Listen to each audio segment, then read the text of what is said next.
discussion, respect, integrity, truth, science, and discovery. Welcome to My Paranormal Soapbox.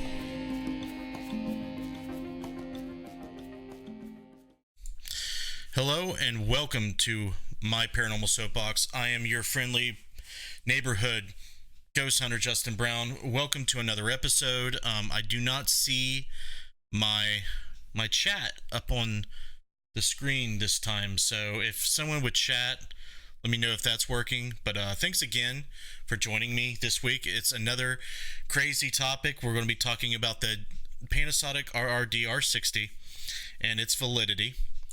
What I think about it is it the best EVP recorder in the universe, as everybody thinks and says. And we're going to be hearing what I think about it. But before we do, we're going to introduce our moderator for this evening, Jessica Bias. How are you, Jessica? Hold on, I can't hear you at all. Oh. You muted yourself. Sure did. All right. So is Jessica ready to answer some questions tonight? You'll probably get all kinds of hatred for this evening. That's fine. I'll read them off to you. Okay.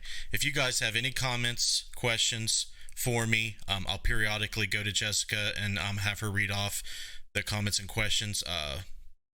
Don't be mad at her. So she's just helping me. So I'll come back to you. All right, Jess? All right, guys. This topic I've been wanting to talk about for a while. I figured I'd break you guys in on this one because this is one of the devices that I really despise. Okay, and I have all kinds of reasons why I despise it, and the reason I publicly have outrage for this device has caused a lot of people to dislike me. It's caused a lot of people to think I'm an asshole, think I'm whatever, something negative, right? So this is just my opinion.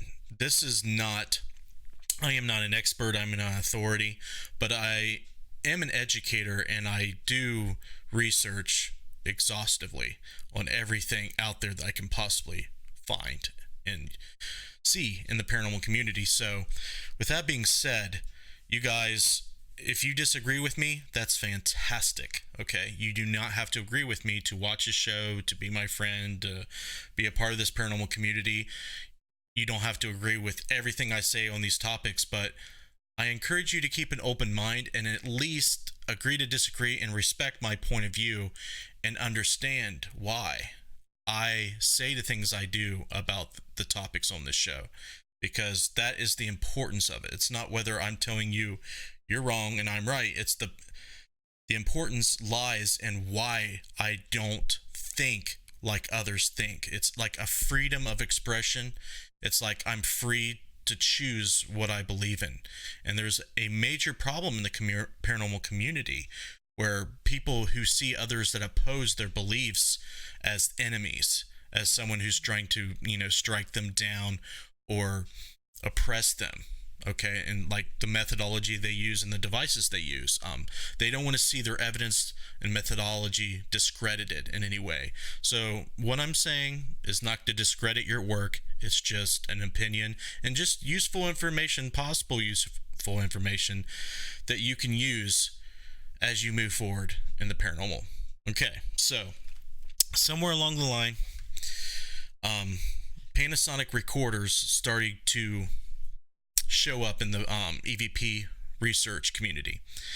And before I get into the whole history and pop culture of the Panasonic RR DR60, we'll kind of explain what it is. It's a handheld voice-activated digital voice recorder.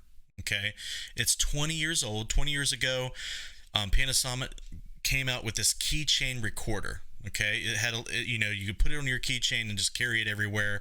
It was meant to be a quick reference to taking down voice notes, recording things, and the voice activation feature was nice because when there was no audio beyond a certain decibel existent or present, it wouldn't record it. So you can quickly go through all the stuff that you recorded without hearing any of the gaps in space where there's nothing in between.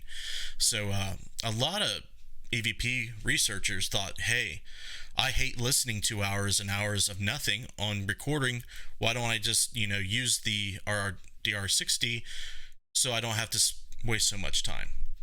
Okay, we're going to first talk about that feature, the voice activated feature. Voice activation in EVP research has like one pro and a trillion cons. And that's an exaggeration, but there's only really one pro I can think of. And that is if you want to do on the spot, instant review of like a 1 or 2 minute session that you did, you hit stop, you hit play, and you can hear the question and hear if there was a response. Okay, so in theory that should work out good, and it should be a quick way to review data that you just recorded. But there's some cons to that.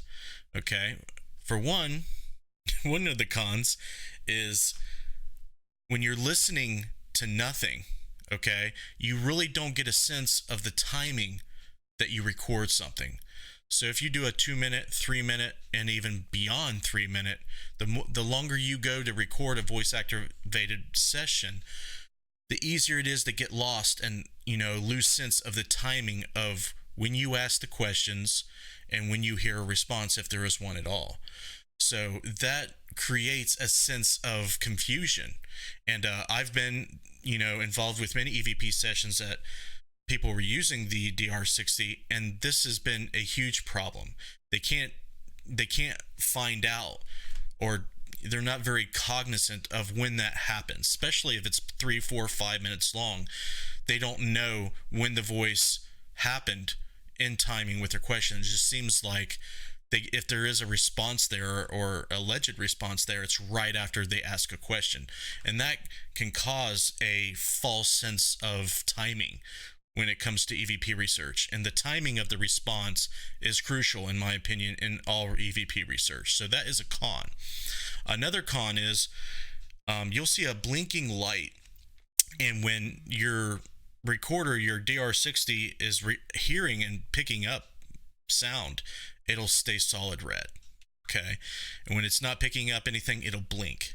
All right, so people are not looking at the blinking light coming on and staying solid during their sessions, and they're not recording them, and they're not trying to get that data documented and putting it out there for data review, because that could tell you, a camera on a DR60 can tell you kind of what the timing is when the light stops, but it's not perfect.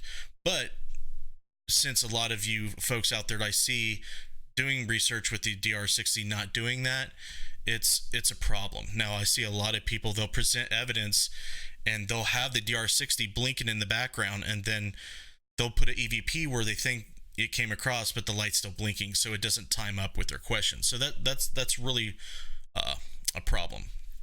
Okay, there's some more problems. Okay, we're going to move into the bit rate of the DR60, which is probably next to the voice activation feature. That might be the bit rate problem, might be the worst.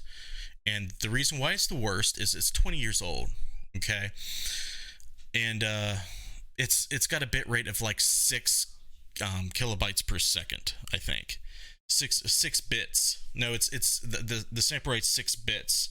So just to give you a kind of like an understanding of this, if you're not familiar, we'll bring this graphic screen up. Let's see if we can make it bigger here for you guys. Okay, what you're seeing here is a waveform. Okay, and this is one cycle. This is one full cycle. One up and one down. Okay, and the amount of bits that the recorder records in will kind of give you a more accurate detail in reproducing the sound. So every little blue dot you see, this is a 24-bit photo, and every little blue dot you see, it's going to record it. So of course it's going to do an accurate representation of that line that you see.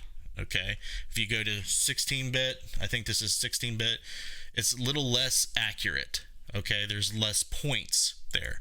Okay, so the more bits you have, the more detailed and the more crisp and clear the recording sounds. Okay, so the DR60 has a problem. Everything sounds like garbage through it. It's 20 years old. It's very low quality recorder, so it's not going to have a lot of good quality to the sound. So not only is it hard to hear what you're actually saying in the recording device, it's hard to tell what's, very slight, subtle, quiet sounds sound like, and what the representation and details sounds like. If you pull out a $200-300 recorder, you can see a huge difference when compared to the DR60. So that is a huge con to it. Probably the con that defeats all these things is the fact that it is a recalled digital recorder. Okay, they recalled it like the first year it went out. People were reporting back to the Panasonic that there was, recordings coming up on it and sounds coming across it that they didn't record, and it sounded like garbage. And it was almost every single one. And they sent it back. Panasonic took a look at it, and they discovered that it was recording its own internal sounds, and there was glitches in it, and it was causing a big problem. So a lot of the anomalous, seemingly alleged anomalous sounds coming through it is you're picking up the recording of the internal mechanisms and circuitry of the digital recorder. So this is where these anomalies come from, right? People believe that these are spirits communicating to you when in fact it's just a glitch and just a crappy recorder. So I think that is why a lot of paranormal researchers, grabbed hold of this and said, we get EVP every time we go out. This is why it's awesome. And there's a lot of people out there that fall in love with false positives machines, as you see me talk about a lot on the show. Okay, so that coupled with the poor bit rate, coupled with the voice activation, is the three main problems I have with this voice recorder. Okay, and before I move any further forward, I'm going to go to Jess and see if she has any comments or questions yet. Do you have any hatred or support for me yet, Jess? Nope, I don't have anything yet. Really? That is very surprising. Okay, well, yep. I will check back with you. Okay. Okay, guys. Well, I'm glad you're hanging with me so far. Probably not going to get a lot of supporters of the R60s watching and following along today, which is fine. But if you're watching this in post, that might be educational for you. So we have this device that has these, internal glitchy sounds come across them, and people are deciphering them as EVP. Like, I've seen people post them and they'll kind of subtitle them, and it does sound like anything that the subtitle suggests that it does. And the power of suggestion is pretty strong. And when people start seeing the subtitles, they'll be like, yeah, I think I can hear that. So that's just how the mind works. If you put it up and didn't subtitle it, you'd get 5,000 different, replies to what they think it says. And that's the problem, right? The peer review of the DR60 does not yield any class A, and if it does, it's hard to validate, because validating EVP requires more than just a 20-year-old one single digital recorder, as you probably have heard me state many times on this forum and other platforms. But it's a problem, guys. There's people buying this recorder for $800, $1,000, $1,200 a pop. Okay, they're getting rare. It's a recalled, so they don't sell it anymore. It's 20 years old. It's no longer manufactured. So that's crazy. I don't understand why people spend all this money and not really understand what the device is and what its problems are. And it's so popular in paranormal TV, and a lot of people emulate what they see on TV and what they see, celebrity ghost hunters do and use. Not every show and not every Celebrity Ghost Hunter uses the DR60. Ghost hunters don't. They don't advocate the use of it. There's a lot of teams that I align with and agree with that don't think it's good at all. I've had them on the show. We've talked about it on Necromancer. So what are we to do? I mean, you guys, if you're watching and you use this recorder, what is your suggestion on how to? Hey, what's up, Bill? I see you. Oh, Josh brought up a good question. We'll let Jessica read off Josh's comments there. Do you see Josh's comments? Yes. He put, what is some of the arguments as to why this is a legit recorder for voice phenomena? Yeah. And file transfer is different also. Yeah, it's difficult to transfer files because it has an 1/8 inch output, and it doesn't have a USB. So transferring them, with the 1/8 inch barrel output is difficult. So that's another reason you can't put them on a computer and analyze them. You have to really just listen to them or record it on another device and then analyze it that way. And you've already degraded it even more that way. Okay, so that is a great thing to bring up. The arguments as to why this is a legit recorder is that it seemingly produces electronic voice phenomena. They don't hear it come across in real time, but they hear it on the device. But the explanations for that is that it's recording and capturing the internal, sounds. And it also, for example, if you're holding the DR60 like this and you kind of go like this and adjust it in your hand, it'll record that, okay? And it's going to sound like a demon screaming. The bit rate is so horrible that it's going to sound exactly like, I don't know, whatever's up to your perception and however you perceive that sound. I mean, I wish, Josh, I wish I could explain and answer your question to why do people believe that it's, something that you should spend $1,200 on. What do you think? Josh, can you hear me? Yeah, sorry. Yeah, can you hear me? Yes. Okay, I just wanted to make sure. Jess was having some problems, so I'm going to take over. Okay. So I missed part of what you're after Jess answered asked my question. Yeah, I think it's pretty ridiculous to pay that amount of money for something that just kind of growls back at you. Is all I've ever really heard out of it. I'm not saying, I'm not like you. I'm not telling people that they're wrong for using it. That's their methodology, and that's up to them. But personally, I agree with you. Yeah, Scott just mentioned that you could stick a microphone on the recorder and see if it's grinding and clicking. That's not exactly what it's recording. There's sounds that are produced in an electromagnetic spectrum that the transducer, it's not shielded, and there's other techie things that you're not going to understand, Scott, that the reason why the transducer is picking up on. So, kind of like if you stick your phone too close to a microphone, it's going to cause interference. That's a good analogy to what it's picking up on. It's not a shielded transducer in a microphone. It's picking up on the internals. If you ever notice, like on your POV cams that you use, if you ever listen to the audio on it, you're going to hear some electrical noise coming across if you jack it up loud enough. And that is a similar analogy to why you're going to hear stuff on it. So sticking a microphone on it is not really going to do anything. It's not a mechanical sound. It's electronic. That makes sense. Bill Davis says he uses Olympus. I've used Olympus. They're fine. They're not the greatest recorders in the world, but they're not the worst. If you stick one of those little stereo adapters on it, it improves it. What's Derek got to say, Josh? It's used.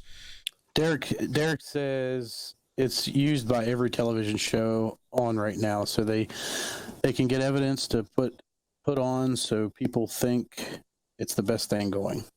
Yeah, I mean, like I always preach, it's the false positive generator. It's going to produce content for people who's wanting it when there's nothing there. Spirit boxes do it. The DR60 does it. Even other gadgets and devices we use that are susceptible to false positive will cause things to happen when nothing else is happening. Like if you're sitting in a haunted house and shit's flying across the room, and there's voices coming out of thin air and all kinds of strange things that you can see with your eyes going on, you're not going to pull out a REM pod. You're not going to pull out a spirit box and start using it. You're going to be like, wow, look at that, did you hear that? It's just, you're trying to extend your senses, and we're not realizing that when we're trying to extend our senses with these devices, we're susceptible to the false positives. Diana, hello Jess, looking beautiful as always. I guess because they see it rare, they think it's worth money. Yeah, I mean, that does jack up the price. I think, what do you think, Josh? The rarity of it is what jacks it up so much?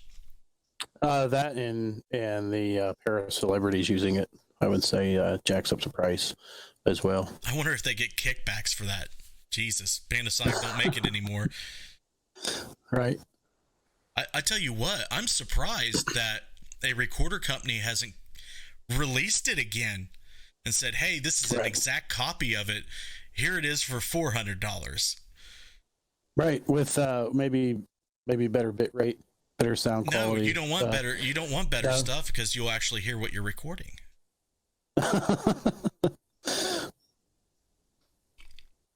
Right? You don't want to debunk all the evidence that it's getting, because people won't like it. If you sit in a room and all you hear is crickets, they'll be like, this is the worst EVP recorder ever. It don't work. There's models after that particular Panasonic that are pretty popular too, I guess, because they're close to that model.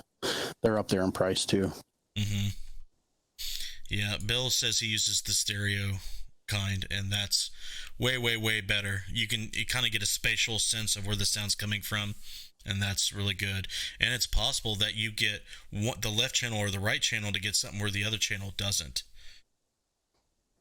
That's what these people are buying.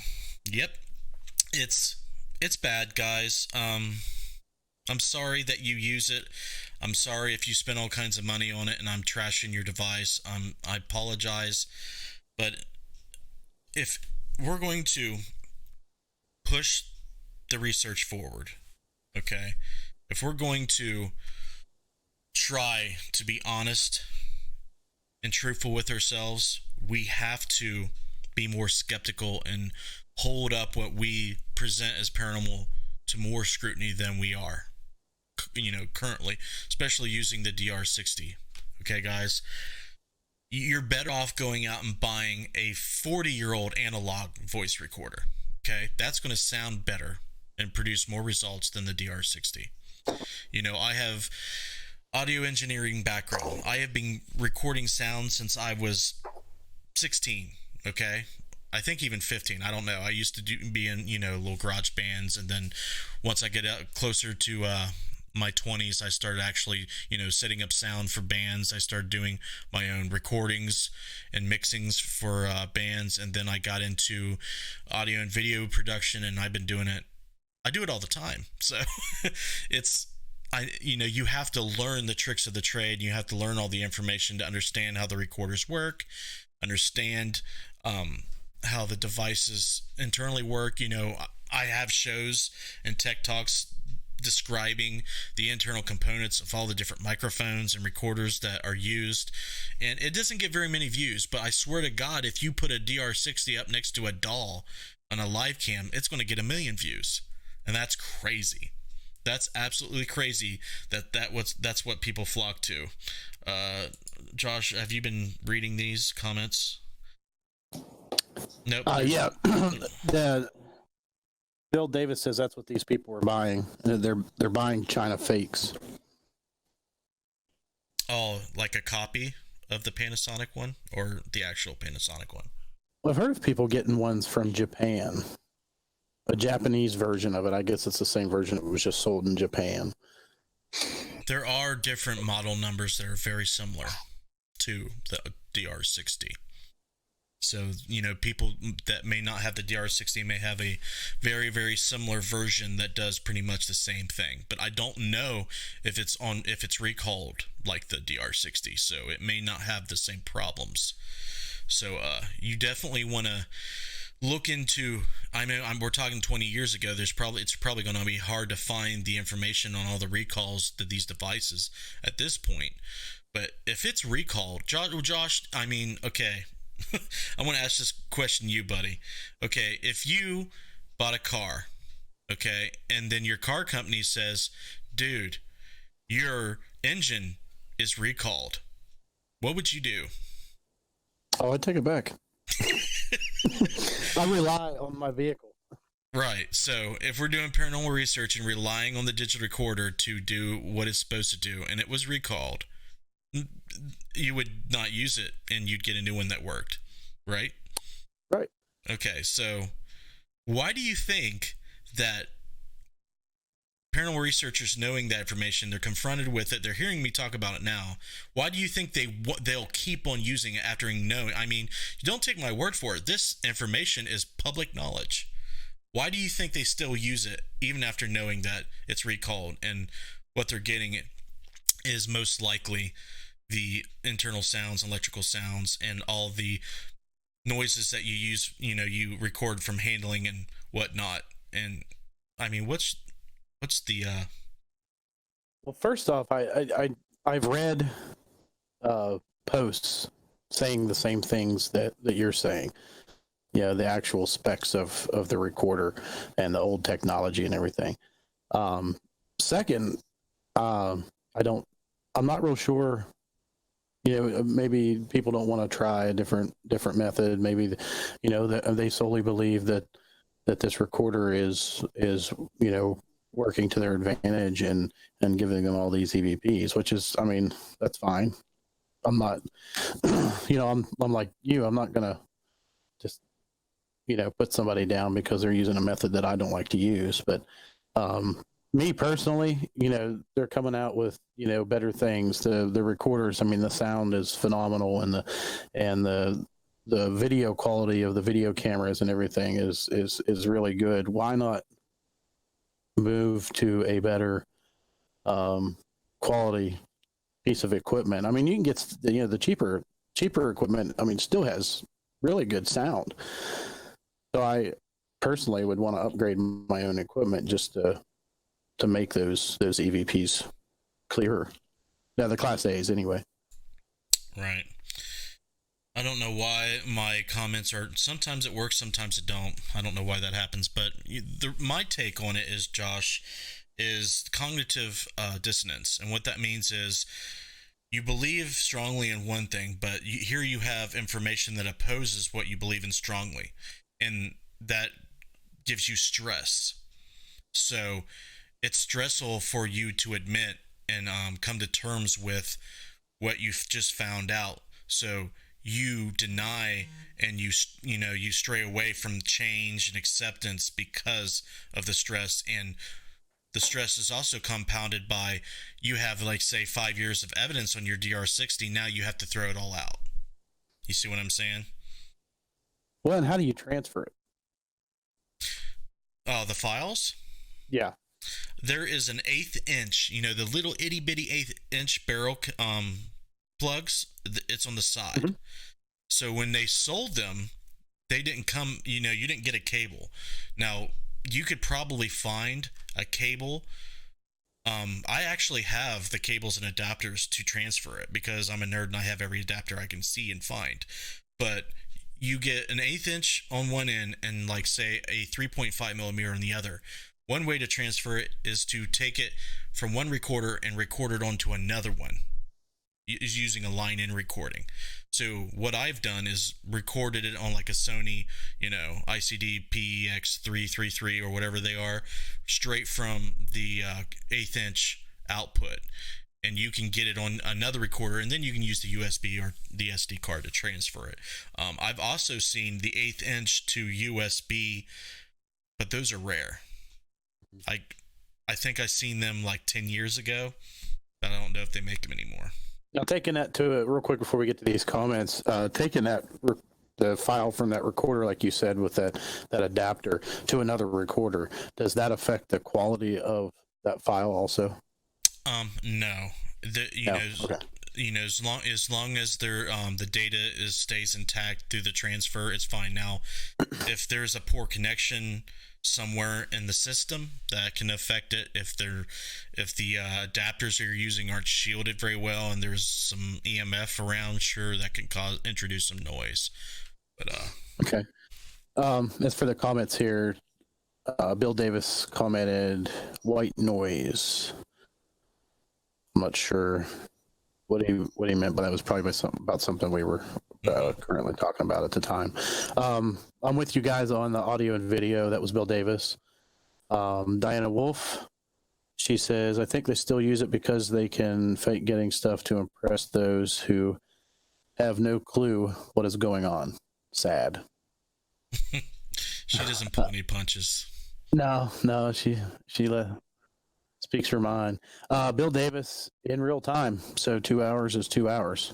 Transferring the files. So, I got to record it in real time. Yeah, that's a good point. That is shitty. Paul Welch said there is a reason they are no longer making these models because the audio quality was not very good. As a paranormal investigator, I want the clearest audio I can get. I agree. Derek, I've done that with others, and you will lose EVP during transfer if the secondary recorder is better quality. Yeah. I don't actually know the technical knowledge. I mean, it's going to record in a higher bit rate when it goes onto the newer device, but it's not going to sound better. But it's actually going to alter the original file, and I guess we can bring that up. You don't really want to alter the bit rate to the original file because you want to keep the integrity and everything that you had originally the same. So that will change it.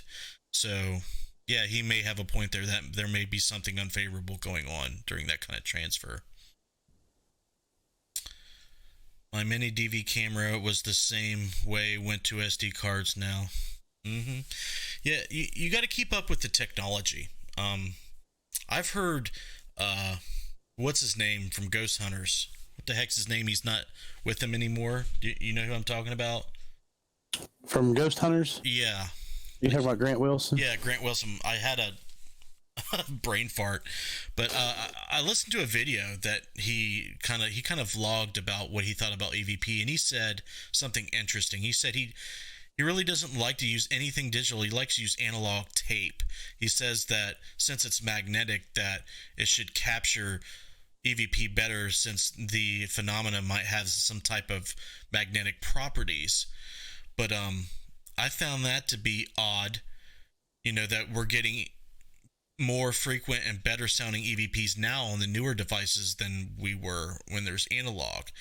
And he also said something interesting, that you can stick a tape, just a blank tape, in a haunted location, leave it there for a week, come back and see if you get a recording on it. Have you ever heard of anybody getting an EVP like that? Josh? Oh, sorry. I was looking in for comments. No, I don't. I'm trying to think, because when I first started out, we started out with a tape recorder. EVP still sounded pretty shitty. But the newer stuff definitely. Can you still hear me? Yes. Okay, I've got all kinds of stuff popped up on her screen. Too much porn, man. No, I can see the conversation. I can see the call. Where's the video? Here it is. Okay, sorry about that. Oh, it just minimized the browser. Yeah, I don't know why I did that. Is she using her new computer? Yeah. The virus scan kept popping up, and then it took away the video window. I'm sorry. What was the question again? I don't even know. I don't remember. Oh, we were talking about analog tape recorders. Oh yeah, when I first started out, long time ago, we used that tape recorder, and I mean the EVPs, even if that's what they were, I mean it wasn't even about science back then when I first started, but what we thought was EVPs, it sounded horrible, and the cameras were the VHS tapes or the mini DVs. Was, it was okay at the time, I guess, but the better quality stuff, I still stand by that. Yeah.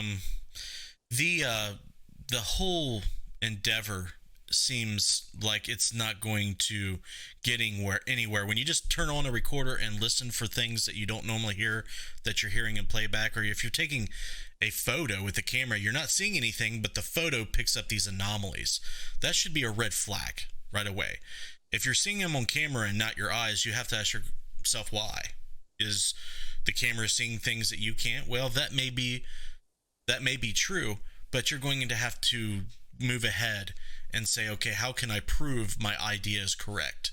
Okay. And I don't see people doing it. I just don't see people doing it. And that's my problem. That's why I want to stand up on my soapbox, for an hour a week and say, why don't you do it? Why don't you try to do it? It's one thing not to do it, but at least if you're trying to push yourself and trying to be better. And that's what I will encourage you guys to do, is try to, take the ideas why you think this happens and prove it and try to get some data that backs it up.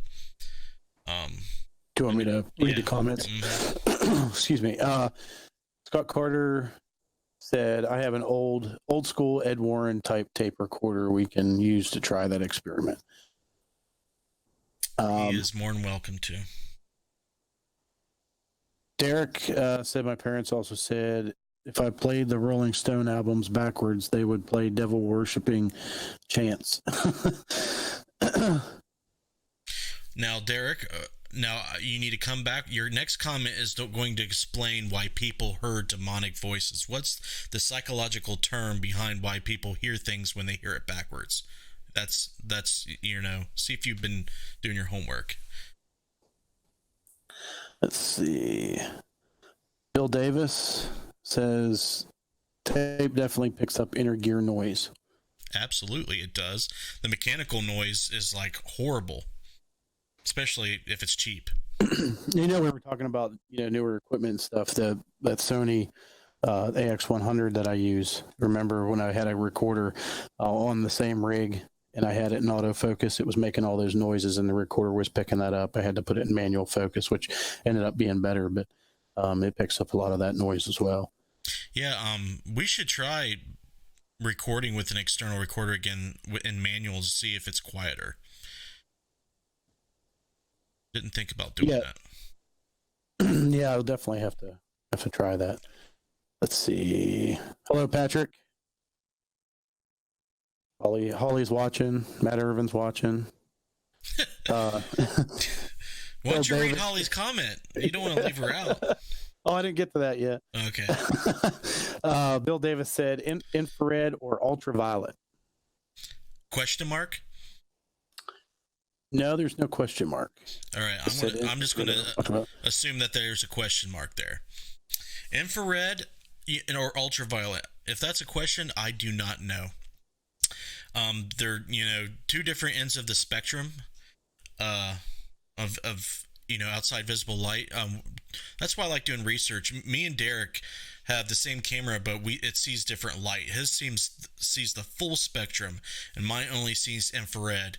And when we investigate together, I always want to see something pop up on mine and not his, or vice versa, just to see if there's anything to those theories. So far, I have not found any supporting evidence that infrared, full spectrum, or ultraviolet yields anything that the eye can't see yet.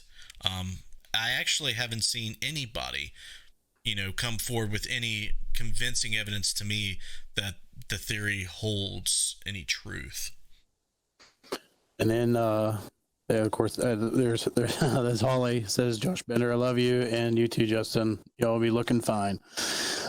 Bill Davis says, nailed it. Bill Davis also said, same phenomenon. So yeah, I mean, there's a lot of theories out there, and theories and questions are great. Just try to find out. If you research for 20 years and don't get anything on infrared, uh, there's probably nothing going on infrared. But that doesn't mean that there's not. I mean, the paranormal phenomena is so rare, especially visual stuff. Um, Chances are that a lot of the full body apparitions people see is a psychic projection and something you see with the third eye and not what you see with the optics of your eye. I would love to see a full body, but all the stuff I've seen has been far and few between, but it's been like energy anomalies, like the outline of things in shadow figures and shadow anomalies. So those are the things what you're really going to capture. Now, I have captured shadow anomalies on infrared cameras, on infrared CCTV cameras, and not on visible light. So that's interesting. And I do have a theory on what shadow anomalies and shadow figures are made of and the physics behind it coming out soon. It's going to be a hypothesis that we're going to try to test soon. But that's for another show. I don't want to get off topic too much. We're talking about the DR60 and does it, do what it's supposed to do? Not in my opinion. Okay, guys. In my opinion, it's really, really horrible. If I'm going to rate it, it's probably the worst recorder you can use. Like a child's recorder and a toy in your kid's room is going to do a better job than the DR60 is. And for all you guys out there that spent all that money on there and hang all of your paranormal evidence on, I'm sorry. I feel for you. I really do. I do not like the fact that people are charging that much for it because they can. Okay, I would never do that. I know Josh has made jokes about wanting to have a few of them to sell, but I don't know if he would actually sell the Josh, would you sell a DR60 for $1,000 if you had one? Be honest, would you? Yeah, probably. If someone was willing to pay that, like everybody says, everything's for sale for the right price. If somebody offered me $1,000 and they really wanted it, I don't know how I can say no, whether I agreed with it or not. Mm-hmm. I mean, is it dishonest? No. I mean, in my opinion, it's not. Someone's going to hand me $1,000 for something I have that I don't particularly like to use or would use. Sure. Now, strictly business speaking, I see what you're saying. That's capitalism at its finest. We live in a culture that requires money to live, and Trump would cry tears of sadness if you didn't sell the 20-year-old $5 recorder for $1,000. So I totally understand your position on that, and I know I need money a heck of a lot more than you probably do, but I would find it hard to sleep at night if I sold somebody a $5 recorder for $1,000. Like now, Josh, you're funny. Like you'll build a light that's worth $500 and sell it to him for $200, but you will sell someone a $5 recorder for $1,000. Explain that.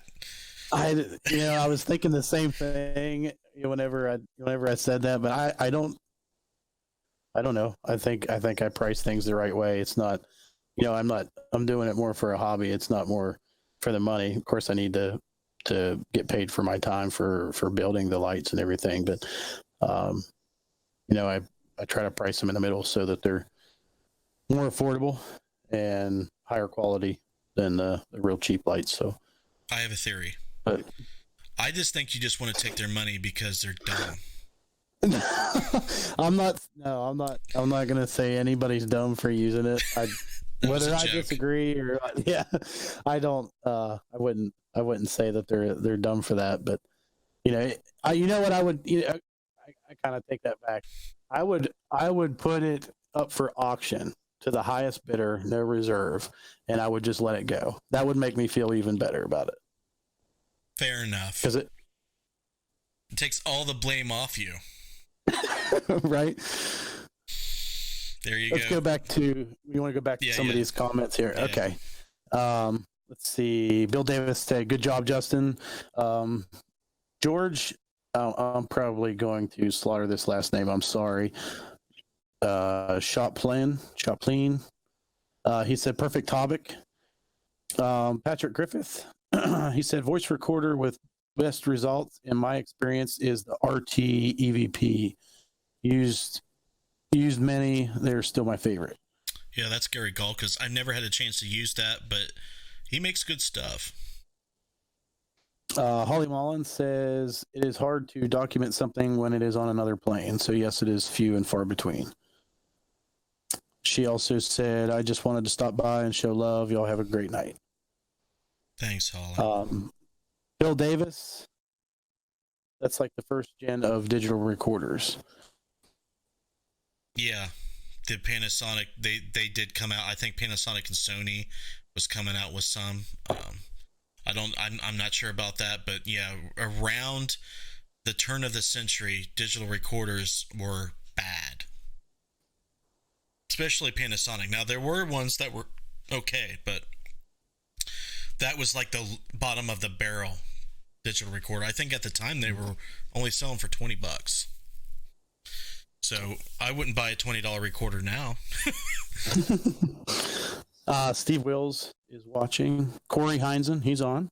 Hey, Corey. Steve. Corey. Bill Davis says, "Deadlight." Corey said, "What's up, boys?" See, Corey comes on when you pop in. He doesn't come watch me. I just shared it too. Corey isn't always on. Sometimes when I want to get a hold of him, I got to catch him early in the morning because he's always doing something. But Corey also commented, "Sony IDC B17." What's that? The first? That would be a model of the. Yeah, I'm guessing that's a model recorder that he probably has at least one of. I'll Google it. I'm not familiar with it because I use Tascam and Zoom, but we'll take a look at it.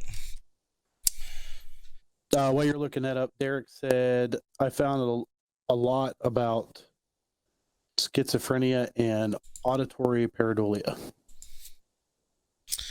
Good job, sir. That's what it is, pareidolia. And psychiatry seems to just suggest the ink spot test is testing for, psychological disorders. Like if you fold a piece of paper with ink in it and you say, "Okay, what do you see?" It's like, "I see Satan eating Jesus," or something crazy. They're going to be like, "Okay, well, you may have a problem." So if you're listening, to some garble and you hear, "Oh, I hear it's a demon and it wants to kill you," then you might be schizophrenic yourself. So EVP research may be a better way to do psychological evaluation. Corey said, "Best recorder. It's got the same mic sensitivity as the Panasonic RR DR60. Yeah, on the screen I'm showing the recorder that Bill linked, and I'm wondering if Bill, let me know if this is the one you use, you recommend, or what's the whole shin dilly diggity dig whatever about this recorder. It says can't install the supply software on a computer. Top solutions capability and compatibility. What are the USB data transfer rates? I don't see any specs on it. Drivers and software, manuals and specs. Here we go.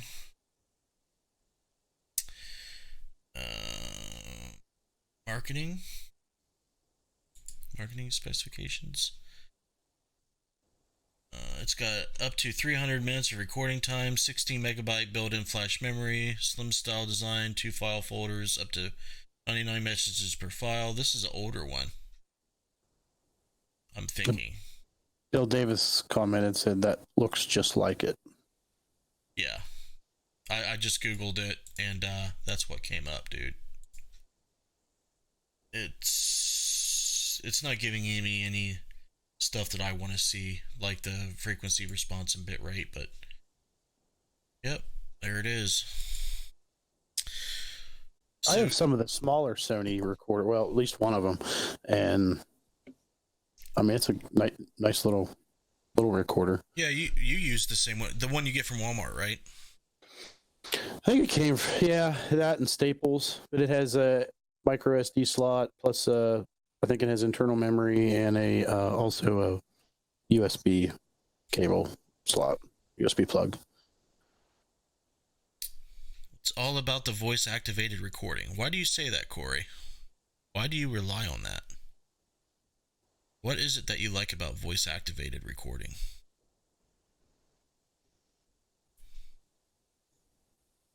Derek sees dead people. He says, I got the same mic sensitivity as a Panasonic RR DR60.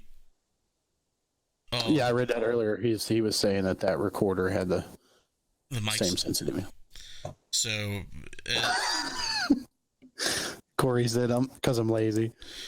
Yeah, that's a good answer. Bill Davis said, oh, go ahead. Oh, I was going to say, my counter comment to that would be when you're listening to voice activated on playback, you're not getting a sense of the timing of the responses. You don't really know what's going on, ambiently and in the environment. So it causes a problem for me when I always listen to the activated playback. You'll hear the person asking questions and then you'll hear a response. You really don't know the timing, and I think that is very conflicting and confusing for EVP research. So I understand that nobody wants to sit there and listen to nothing for hours, but I feel that that's necessary. Bill Davis said the M-560V. Is that Sony? I'm not sure what to make of that is. I'll show you what you guys should get.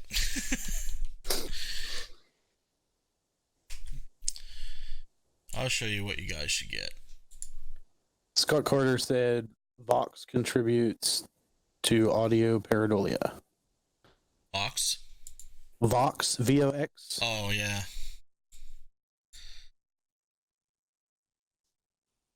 Okay.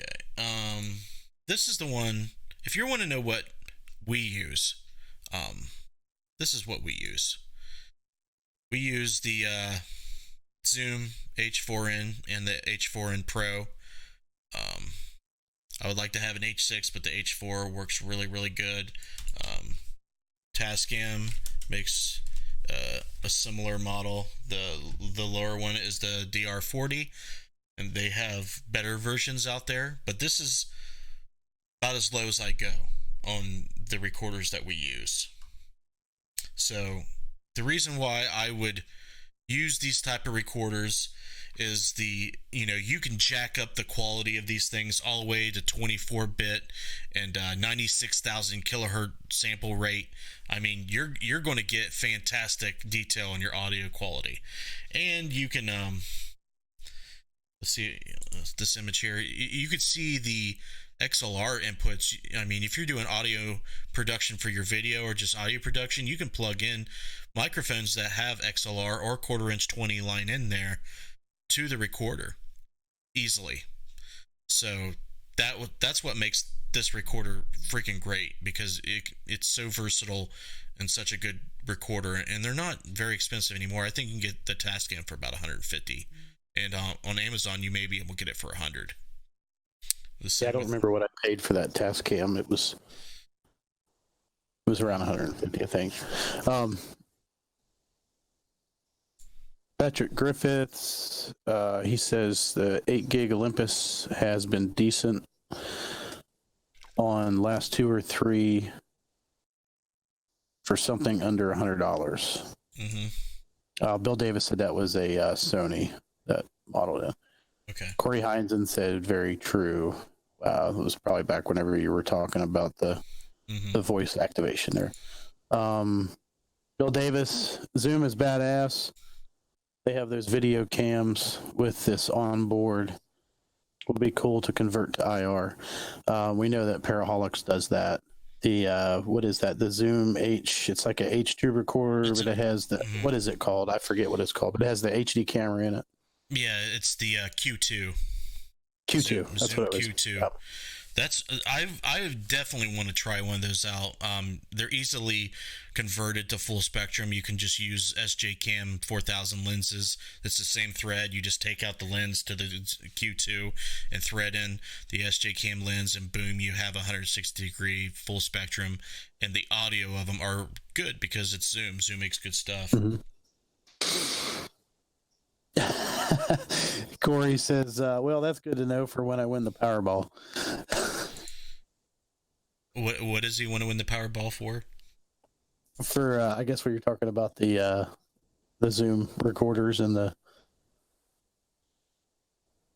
Tascam. Oh, I don't want to hear it. He's got all kinds of money and junk. He's full of it. I know you've told me a few things he's got that's gotten crazy price tags on it. What is the? We've Corey and I have traded back and forth a couple times, not necessarily buying back and forth, but he's had some pretty good items that he's sold. All right. But then he buys a new toy. So that's why he can't afford good recorders, because he's broke buying all kinds of other stuff.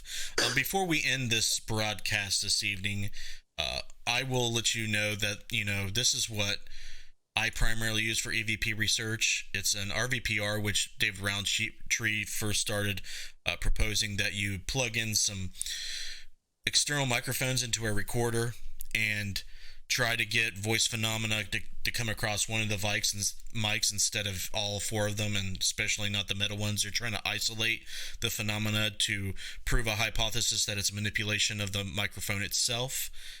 And that's what we do. Not only does it record super awesome audio, but it tests a theory. So that's what we advocate at Interface Death. That's what everybody else has been trying to do. So yeah, if you want to know more about our EVP research and what we do, go to www.interfacedeath.net and check out our research page and our equipment page, and email us and message us and ask us anytime what we use and what we promote. Thanks, bro, for stepping in for Jess. I hope she's okay. Yeah, I think she walked in here a little bit earlier. It seemed like she was doing a little bit better. It was the MS hug. Yeah, those suck. That's painful. All right, man. Well, you are free to go back to your dwarven headquarters where you forge deadlights or or whatever. My soldering iron is still burning. He called me in pretty quick, but we have time for a couple last comments. Yeah, we're not on the time schedule. I just usually wrap it up. Oh, okay. Patrick Griffith. Oh, wait, let's see here. Yeah, Derek said we have two of those cams. Patrick Griffiths. I love my Tascam. It's a little bulky compared to the RT. Bill Davis says, damn, too late. Not sure what we were talking about whenever he commented there. He said you can do more with the one that Justin has. Corey said that's BS, bro. Bill Davis said hell yes. Patrick, if you're still watching, I want to link you. If you want to know how to build an RVPR Mark II, I will do that right now. Just give me one moment. Keep on going, Josh. Oh yeah, you must have seen Patrick's comment about what's a link to that set. Yeah, Corey said fighting orcs. I'm not sure what he means by that. Sorry about the audio, guys. I'm trying to look for a video here. And that's the last comment. I think Kelly Carter is watching now. All right. So there we go. Copy link address. Let me make sure I got the right one. Patrick says, please do. Thanks. Bill says, thanks, guys. All right. I'm going to reply to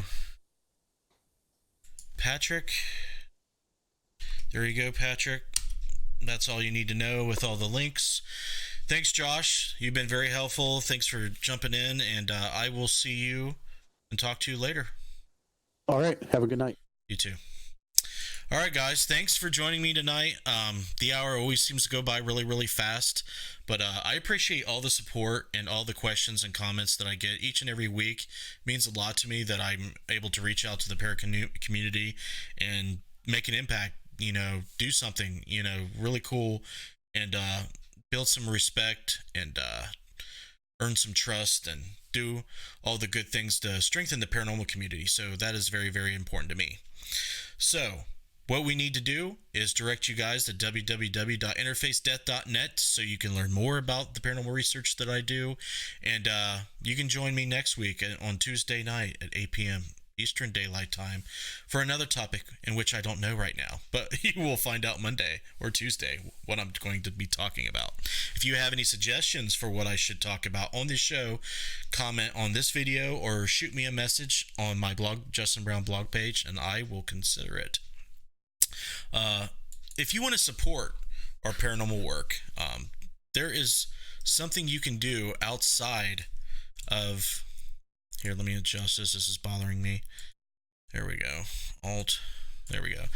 If you want to support us financially, every little bit counts. Patreon.com is a good way to support our scientific research, our video production. If you want to see us continue all this great content that we're providing you, Patreon's the best way to do that right now.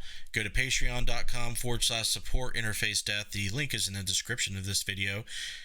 We have a tier. If you pledge $1 a month, you'll be shouted out on live streams on our other video productions that we do. You'll be entered into a fan club and get exclusive content, get codes to discounts on our merchandise, and so on and so forth. And there's higher tiers that you can earn other rewards. So if you're interested in doing that, hop over to Patreon at the link in the description. Matt Benton, Clay Borman, Matthew Jackson, and RJ Murphy they pledge each and every month. We would not be able to do this without the names on this screen. So they mean very, very, they mean a lot. I mean, I can't say enough how much they mean. So please consider supporting us on Patreon. You guys have a good night. Please don't hate me because I don't like the DR60, but if you do, I understand. I'll see you on the next video. You take care. Love you all. Stick around for the video promotions. Have a good night.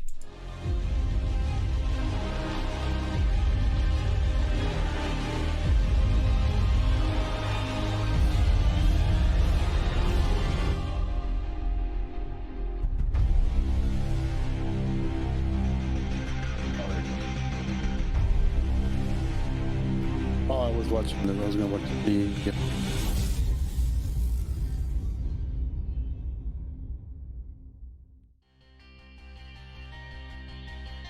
Sometimes there is a bit of truth in the legends we are told. We seek to uncover the mysteries that fuel the haunting. We call out to those who remain hidden in shadow.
there anybody here in spirit?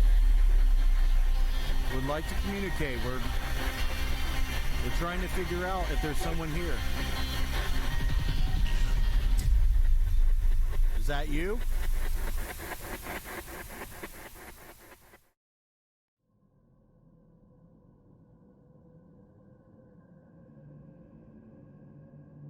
Do legends tell us about the past? Are they meant to frighten us? Meant to take advantage of what we fear? Or do some hold some trace of truth, passed down so we never forget? We question, we search, we discover.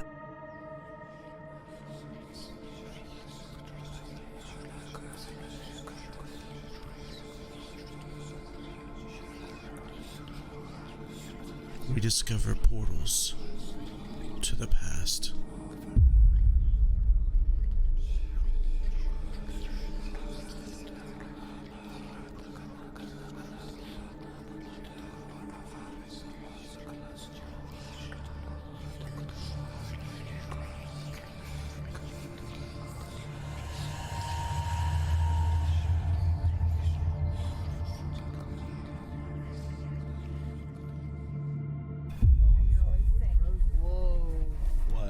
Shit just went off. What? Bell's going off. Capture it. Kill that. Kill that. Something's disturbing the electric field. Was it you? No, I wasn't near it. I moved and it started going off. Do that again. Don't go near him. Yeah, don't go near me.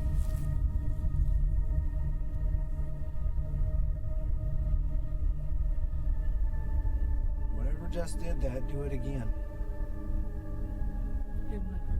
Shh, please.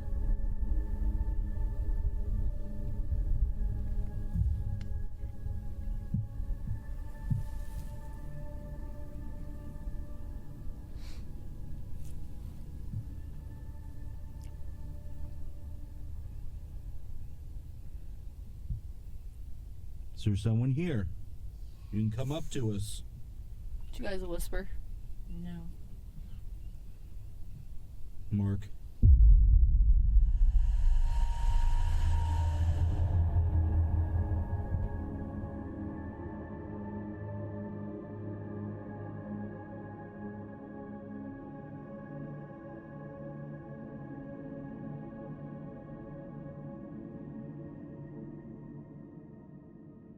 How long have you been associated with the school? We got the school in March of 2017, so